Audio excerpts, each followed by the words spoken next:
Underneath every borderline sufferer is one underlying emotion: anger. Rightfully so, child abuse is a helpless situation from which there is barely any escape. Once one become aware of their condition, the symptoms related to extreme anger usually become much less evident.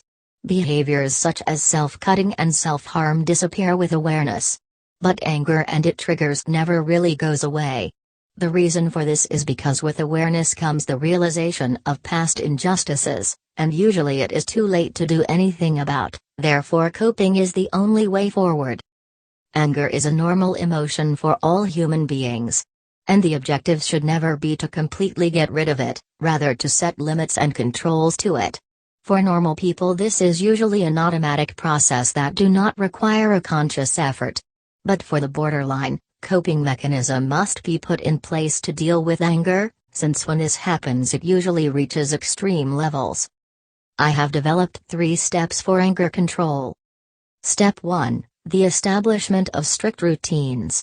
Routines are important since they allow us to relocate ourselves in moments of distress.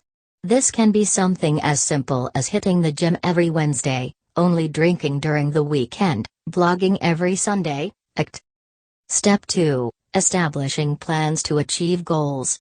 Since impulsivity is one of BPD's most dangerous symptoms, learning to set a fit route for most of life aspects is of utmost importance. For example, in finances, having a clear budget for things you want to purchase will prevent you from embarking in a spending spree every time the intense emotion hits.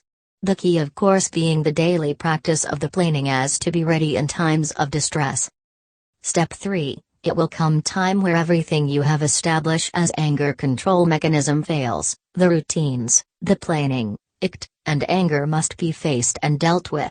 As a last resource for control over the emotion, you can decide unestablished things to be angry about, and divert the anger at will rather than trying to cancel it.